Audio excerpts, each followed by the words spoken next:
Estimadas amigas y amigos, bienvenidos al portal del Villegas. Para otra sesión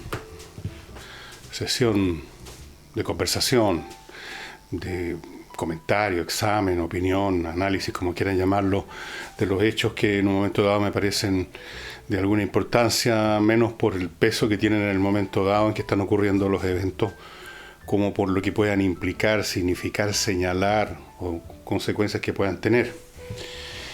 Y algunas veces el hecho noticioso en sí es tan potente que uno no lo puede dejar de lado. Yo creo que es el caso, que además se conecta con un tema importante que hemos tocado 3-4 días seguidos, que es el caso de la empresa de agua Estadesal, que todavía está con problemas.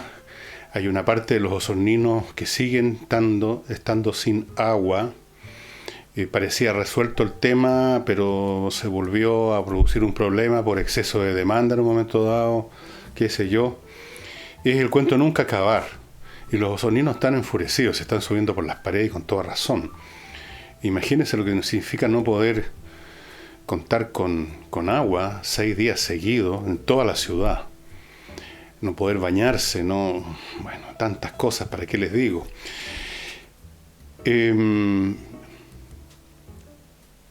Ahora se está debatiendo de frentón y se han subido a esto políticos, congresales de todos los lados, porque nadie quiere ponerse en mala con los osorninos, con los electores de ahí o de cualquier parte del país, que sienten solidaridad, que entienden el problema, como se lo estuvieran viviendo. Es un problema que se puede sentir y se puede concebir como común. No pueden haber distintos pareceres políticos respecto a eso. Entonces, todo el mundo, políticos, comunicadores, autoridades de gobierno, están debatiendo, la idea está circulando con cada vez más fuerza de caducar la concesión de esta empresa. Y yo he estado, siguiendo este tema, viendo lo que dicen unos y otros, y lo que no veo es alguien que tenga claro qué se hace después que se caduque la concesión de esta empresa. Alguien pidió por ahí, porque ahora llegó el momento de lucirse frente a los osorninos y frente a los chilenos en general, haciendo alardes de extrema preocupación e indignación con la empresa. Porque una cosa es la indignación auténtica de los que han sufrido y están sufriendo este problema, y otra es la indignación conveniente de los señores políticos que quieren que se les recuerde como que estaban al lado de las víctimas de este desafuero de la empresa. Entonces, alguien por ahí dijo que había que declarar Osorno zona de catástrofe. Y la pregunta que uno se hace es, ¿qué cambia eso? Dicen, cuando hay zona de catástrofe, hay una serie de protocolos legales en virtud de los cuales pueden llegar más recursos.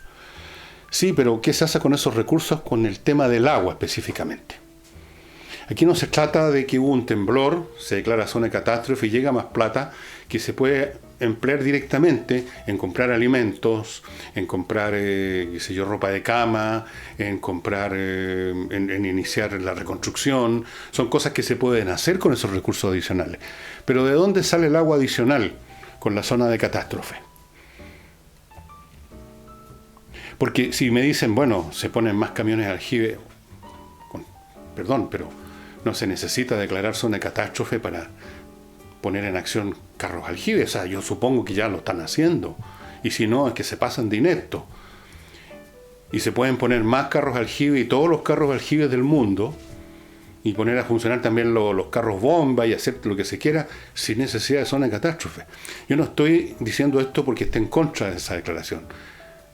Solamente quiero hacer ver de que me parece un papirotazo político y mediático para dar la impresión de cuán enfurecidos estamos con la empresa y cuán deseosos de resolverle el problema a los osorninos. Yo no veo que haya ninguna solución con eso.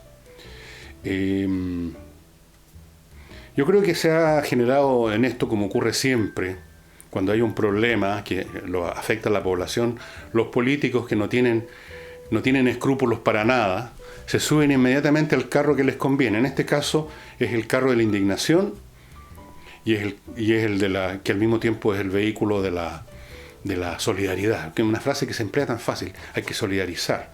Entonces, Por ejemplo, la señora Yasna Proboste y el señor Fidel Espinosa,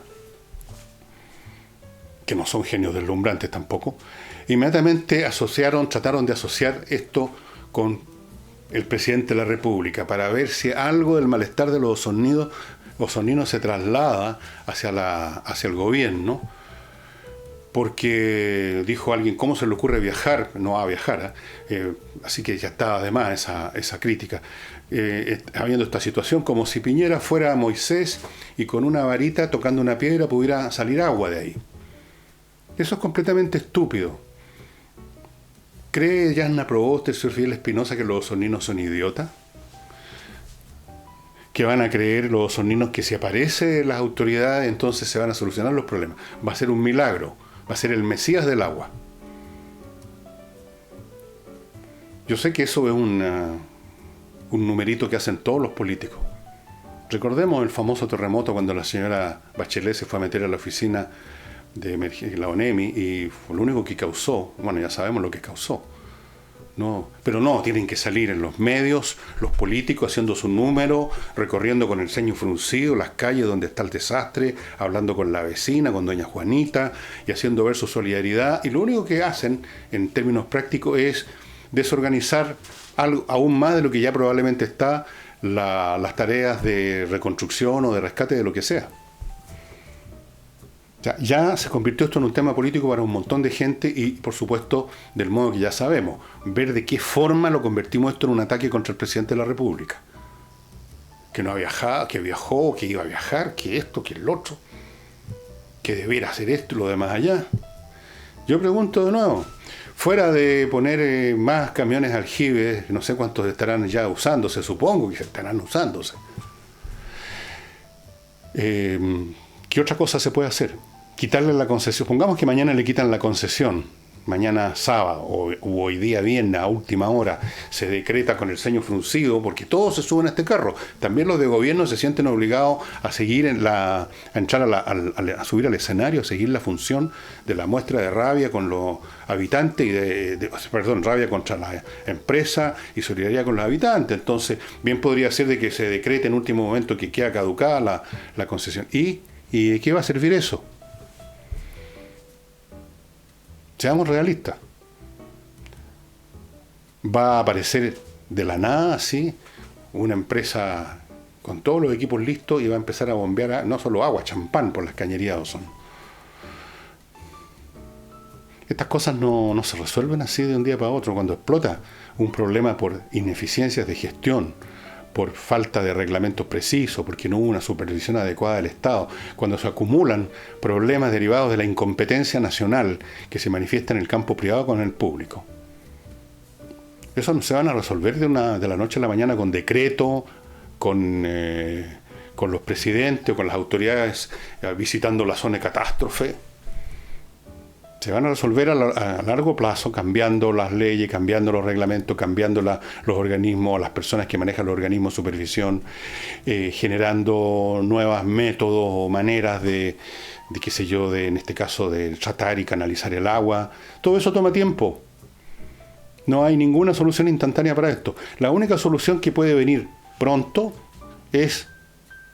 digo días, ojalá fueran horas, la que va a llevar a cabo la propia empresa de agua nomás, porque no hay otra cosa. Van a tener que resolver el problema. ¿Quién otro lo va a resolver?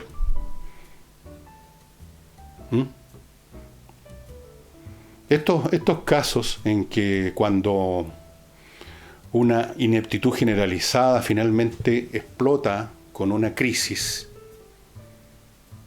son un excelente ejemplo de cómo funcionamos como nación. Este país en el cual, según dijo alguna vez Ricardo Lagos, las instituciones funcionan. No, señor, no funcionan las instituciones aquí, se arrastran. La gran mayoría de ellas operan como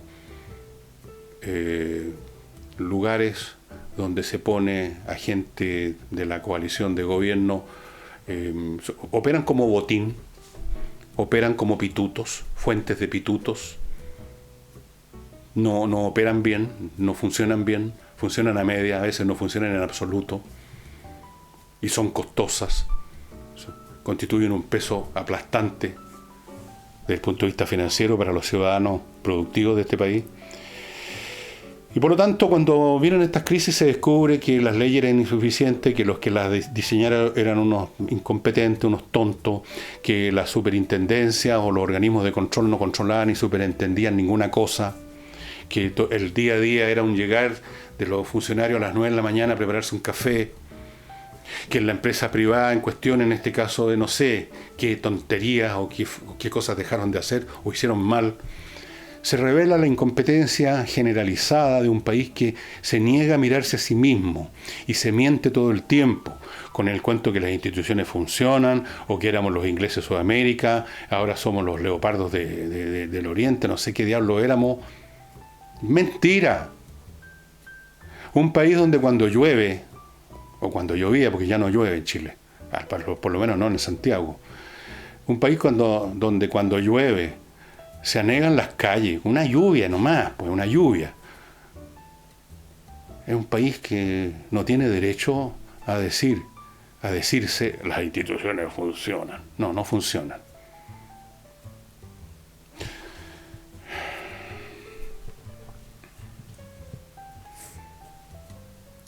Vamos ahora a mis sponsors que hacen posible este programa, y eso sí que esto es más real que en ninguna parte que ustedes escuchen esa expresión.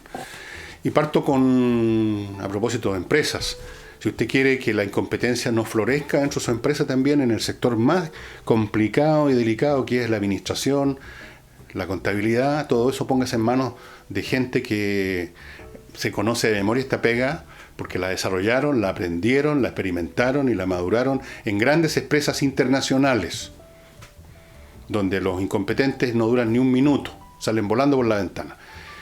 Los fundadores de Controller son contadores auditores que trabajaron 20 años en empresas internacionales, conocen el asunto bien y están disponibles para hacerse cargo de la gestión administrativa de su empresa, cualquiera que sea su tamaño, grande, pequeño, mediano, etcétera, incluso una empresa que recién empieza, gracias a los esfuerzos de eso que ahora llaman los emprendedores. No espera que le pase el próximo problema, pues no espere que se le acabe el agua, no espere que le vengan a cobrar, que le vengan a pasar unas multas, no espere que los empleados se le suban por las paredes porque no se pagaron en el día adecuado los sueldos, no espere que se produzcan los problemas, póngase en manos de Controller. Ellos tienen distintos planes, se pueden comprometer en mayor o menor intensidad, una asesoría más distante o más cercana, más estrecha, para que su sistema de contabilidad y administración funcione a la perfección y no tenga problemas. Llámelos, aquí están los teléfonos, ahí está el mail, no le cuesta nada agarrar el teléfono, marcar y hablar. Mire qué fácil, vea qué pueden hacer por usted, de seguro, mucho. Controller. Y también cuando se trata de... Hay otras cosas donde se requiere gente que tenga realmente competencia en lo que hace, que una cualidad cada vez más difícil de encontrar en nuestro país después de 2 o 3 generaciones de pésima educación. Usted quiere vender su casa, su departamento, su terreno, lo que sea. Hayes, señores, señoras, es el corredor más rápido de todo el oeste. Vende rápido porque sabe vender porque le gusta, y porque le gusta lleva como 20 años, un poco más de 20 años en este negocio, lo conoce al revés y al derecho y entrega resultados en el momento que usted los necesita, no en 2 años más, ahora. Lo mismo para arrendar. Él le encuentra un arrendatario que va a ser honesto, que va a pagar a tiempo, que no le va a demoler su propiedad. Y si usted tiene muchas propiedades, póngase en manos de él para que le administre esas propiedades en vez de estar usted yendo de lugar en lugar a cobrar el arriendo y escuchar las quejas. Hey es excelente en eso. Y Hey les dice también que en su página de Instagram, que ustedes están viendo a mi izquierda la dirección, si quieren hacen pausa y me dejan a mí 1, 2, 3 momia y la anotan, tiene ahí unas imágenes de propiedades filete, para quienes están no que deseando vender, sino que comprar algo, échenle una miradita a lo que tiene en cartera Hey. Y sí, el tema de la competencia también es más que importante, es absolutamente esencial en el campo legal, cuando uno se tiene que enfrentar a un juez contra un adversario que también tiene un abogado, y lo que uno está arriesgando es dinero y a veces incluso la libertad. Póngase en manos de abogados realmente buenos cuando se trata de casos civiles. Dejemos de lado los casos penales. Si usted le pegó un balazo a alguien, eso es otro tema. Temas laborales tampoco. Temas civiles, temas de familia, temas de herencia, temas de contrato. Todas esas cuestiones en que son la mayoría de los casos en que nos vemos involucrados los ciudadanos comunes y corrientes, póngase en manos de Salinas y Ojeda. Ustedes están viendo la dirección, los teléfonos, todo. Salinas y Ojeda es una oficina que se especializó en estas materias y por lo tanto lo hacen bien y demuestra está la lista de éxitos legales que han tenido. Es tan simple como preguntar, a ver, ¿a quiénes le han ganado a usted? A todo esto. Salinas y Ojeda, estimados amigos, no pierda tiempo llamando a alguien que le recomiende a alguien que le recomiende a alguien. Se puede meter en un problema enorme, en un cacho. Salinas y Ojeda. Y finalmente para hoy día hago mi calistenia diaria levantando estos un poco más de 10 kilos que corresponden al mejor detergente que usted pueda encontrar en Chile. Desarrollado en Chile por ingenieros químicos chilenos, es un excelente detergente y viene en esta presentación. Cuando usted lo compra por primera vez, viene en este tanque para que usted no tenga que preocuparse más de si le queda o no le queda suficiente detergente en el envase que compró la semana pasada para lavar la ropa. Aquí tiene para infinitos lavados. Cuando se le está acabando, usted llama al Lavo Club. Usted tiene pegadita la etiqueta con el teléfono, no sé, en la lavadora, por ejemplo, y le traen a casa el detergente y la primera vez que lo haga le van a traer de regalo esta cosa llamada mopa, que es un trapero, simplemente así se llamaba antes en la época de mi abuelita. Un trapero super moderno, ideal, fácil de usar, dice aquí larga vida útil, lavable, piso flotante, parqué, cerámica, para todo. Pero lo más importante es la calidad del detergente, la comodidad de no estar a cada momento comprando y que usted no está arrojándole al medio ambiente un envase de plástico tras otro. Por lo menos en el lado de los detergentes usted ya no lo va a hacer más, se va a quedar con esto toda la vida y punto. Usted está ayudando al medio ambiente sin tener ningún costo, todo lo contrario, puros beneficios. Lavo Club, amigos, vayan llamando. ¿Qué les cuesta llamar? Pruébenlo una vez. Si no les parece, no les gusta, me decapitan. ¿Qué les parece?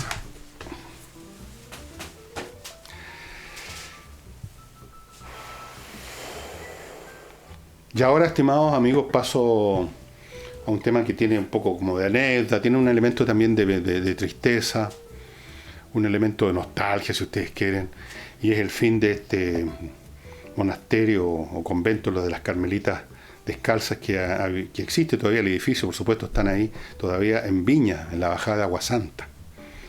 Quedaban 5 señoras, ya de avanzada edad. La superiora se murió hace un par de meses, algo así, y me imagino que la presión de los desarrolladores por hacerse ese terreno deben estar que les corre la baba, la saliva.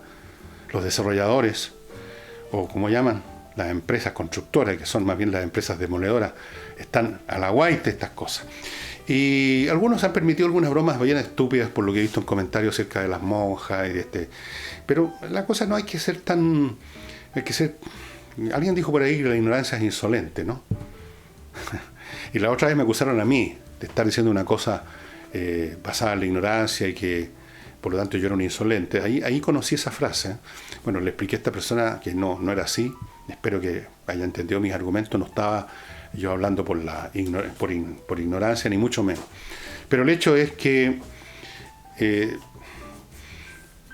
respetable esta institución. Es una institución muy antigua. La idea de retirarse de la vida secular y fondearse en alguna parte, ahora en un convento, a veces solos en algún lugar en el desierto, se remonta al siglo, más o menos el siglo III. Ya se hizo muy nutrido esto después de Cristo, cuando se iniciaba, cuando el cristianismo se había desarrollado un poco, todavía no era la religión oficial, pero ya estaban apareciendo los anacoretas, los que se retiraban al desierto. Acuérdense de la historia de Simeón, el estilita. Estilita es una palabra griega que significa estilo, que es una columna. Se subió arriba de una columna y ahí quedó sentado no sé cuántos años, y parece que lo creyeron que hacer ese acto de malabarismo y de masoquismo era una gran cosa.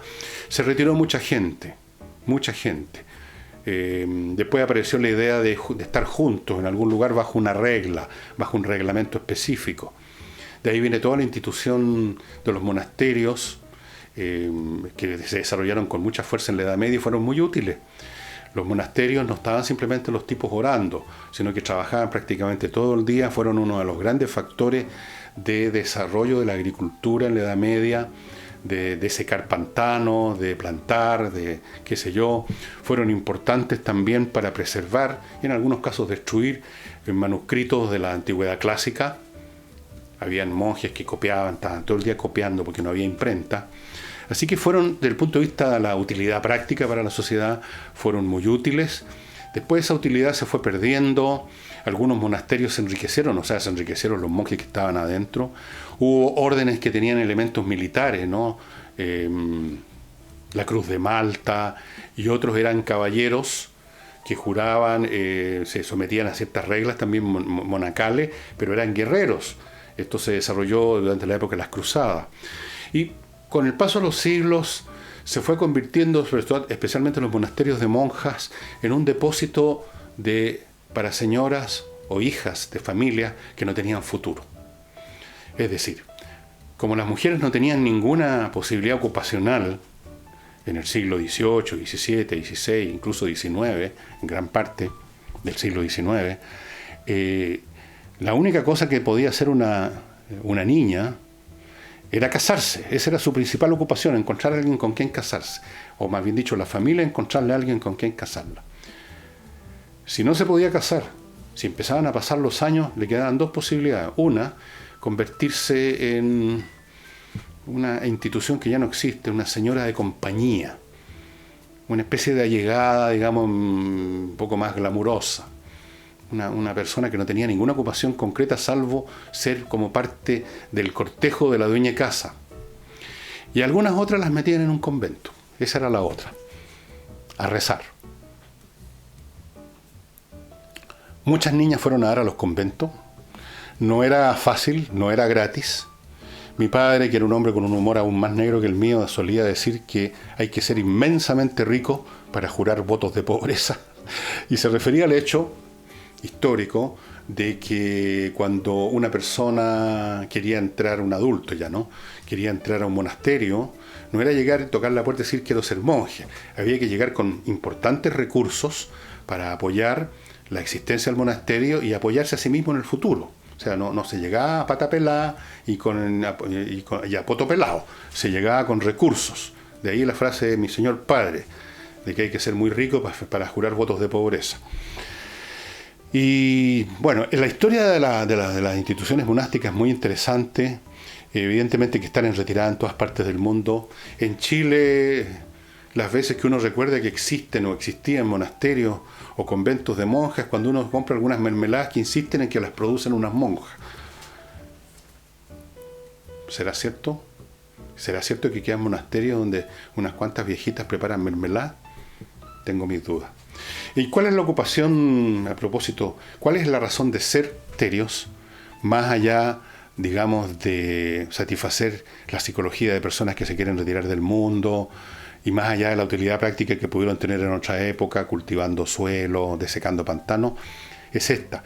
En el meollo espiritual de la vida monacal existe la idea de que al someterse a una disciplina intensa de permanente pensamiento en Dios y en llevar a cabo distintas rutinas sacramentales como rezar, ellos están salvando el mundo. Para los interesados en estos temas, hay alguna literatura, digo alguna porque no es mucha, pero aquí y allá a veces en libros de historia de la Edad Media y cosas así, aparece el tema de los conventos. Acá incluso en la historia de Chile hay algunas historias un poquito picarescas también sobre conventos y cosas que se descubrieron. Siempre existe la mitología de que hay un pasadizo secreto que comunica el convento con una iglesia para ciertas visitas nocturnas. Bueno, durante la Revolución Francesa se cerraron prácticamente todos los monasterios de Francia, porque se les consideró inútiles. Y, en fin, es una historia interesante. Y pasando ahora a otras cosas, avanza a pesar de todo la reforma de pensiones. Se aprobaron las indicaciones que presentó el gobierno en la Comisión de Trabajo de la Cámara, y ahora va a la Comisión de Hacienda, eventualmente va a ir a la sala, se va a votar. Es probable que esto sea otro ejemplo de lo que conversaba ayer con usted, en el sentido de que al final de los procesos iniciales de rechazo, de oposición, de reclamo, de reproches, al final las cosas avanzan porque no hay muchas opciones o a veces no hay ninguna. Y las opciones que hay son, digamos, de nivel táctico nomás. Es decir, se puede corregir un punto acá, se puede agregar un porcentaje acá, se puede quitar un punto por este otro lado, pero en lo principal, en lo estratégico, los proyectos que ha presentado el gobierno en todas las cosas son positivos. Olvídense ustedes de ser de derecha o de izquierda. Analícenlo fríamente, haciendo uso de la razón, y se van a dar cuenta que son productivos, protegen a la gente en muchos casos, eliminan distorsiones, promueven la inversión económica en otro tipo de proyectos, y por eso no es tan raro que se esté dando lo que les decía ayer, también con esto, de que al final el peso, la fuerza de la necesidad de las cosas, la fuerza de las cosas, la lógica de la realidad y algunas consideraciones políticas también, de no estar todo el tiempo apareciendo como los opositores perpetuos, obsesos, llevan a que despaciosamente, lentamente, mucho más lento de lo que algunos quisieran, y quizás con mejora, quizás incluso estas demoras son buenas porque permiten afinar. No vamos a decir que todo lo que la oposición plantea es por puro joder. Hay algunos puntos que son plausibles y que hay que analizarlos. Al final, las cosas van saliendo. Hay ahí otra astucia de la historia. Hay un tema bastante largo que no sé si alcance a tratar ahora. Calculo que me quedan unos muy pocos minutos de tarjeta, así que solamente se los voy a mencionar, creo que lo voy a tratar mañana, que es el tema de estas 4 mujeres que supuestamente el presidente Trump quiere que se vayan, las 4 congresalas que se han dado a sí mismas un nombre, The Squad, la escuadra. Unas mujeres medias, entre que se sienten medias como representativas de no sé qué cosa. Y bueno, eso es todo lo que quiero analizar y voy a hacerlo mañana con más tiempo. Ahora sí, les quiero hablar, como dije que iba a hacer, de libros que quizás no son tan... o sea, no es que sean libros recónditos, misteriosos, como tratados para invocar al demonio, cosas así, pero quizás son menos conocidos y esa es la razón de ser, de mostrarlo. Yo les quiero recomendar más que específicamente este libro, que también se los recomiendo, a este escritor, del cual hay muchas obras en Chile que han llegado, Sándor Márai. Sándor Márai, obviamente, como ustedes se dan cuenta por el apellido, es de origen húngaro. O más bien dicho, él nació cuando Hungría era parte del Imperio Austrohúngaro. Por eso se llama austrohúngaro. Nació en el año 1900 y se suicidó al viejito ya, a los 89 años, en San Diego. A veces se suicidan los ancianos, ya están cabreados. Los jóvenes se suicidan porque anhelan tanto vivir que no resisten ningún tropiezo. Los viejos se suicidan por exactamente lo contrario. Sándor Márai es un escritor estupendo, creció, nació, se desarrolló en esa especial cultura que era como un invernadero con plantas fragantes, pero ya empezando a descomponerse, que era el Imperio Austrohúngaro. Y su novelística tiene mucho que ver con las vivencias que él tuvo en ese periodo previo a la Primera Guerra Mundial, cuando todo se vino abajo, el Imperio Austrohúngaro desaparece, como ustedes saben. Y otro escritor que nació, que se creció, que vivió en ese imperio y en esa época previa a la Primera Guerra, es Stefan Zweig, que escribió un libro que creo que se lo he mostrado, que se llama, que es el último libro que escribió. Lo terminó de escribir un día antes de suicidarse con su señora, que son sus recuerdos de su vida. Y ahí aparece también pintado, descrito ese mundo fragante, pero con esa fragancia de una flor que ya está por marchitarse. la última fragancia que expele una flor que ya está empezando a decaer. Era el Imperio Austrohúngaro. Hay un montón de novelas de él, son todas muy, pero muy interesantes y tratan de temas y de personas que son universales, por cierto, pero que tienen el sabor, la fragancia, la nostalgia de ese mundo perdido. Y eso las hace mucho más interesantes que leer alguna novela de los conventillos en Chile o de las sensibilidades X, Y o Z, ¿no es cierto? Que son cosas como que de repente son medio hostigosas ya, más que interesantes. Y eso sería todo, estimados amigos. Espero que no se corte esta cuestión antes que diga siquiera adiós. Nos vemos el sábado con un tema cultural que no tengo idea cuál va a ser. Vamos a ver si se me ocurre alguna cosa que a ustedes les pueda interesar. Hasta el sábado.